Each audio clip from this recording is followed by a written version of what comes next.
Hello friends, आज मैं खाऊंगा यखनी पुलाव पापड़।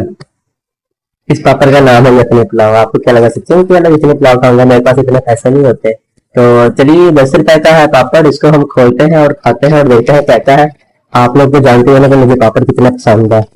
बचपन में ना मेरे गले में वीडियो बन गई थी, इतने पापड़ खाता था मैं। और देख लो, 26 का हो गया, अभी तक पापड़ खा रहा हूँ। तो ये करारियां टाइप पापड़ है। तो चलिए, तो पहले बाइट करते हैं। मसाला इसे कम लग रहा है, फिर भी खाते हैं।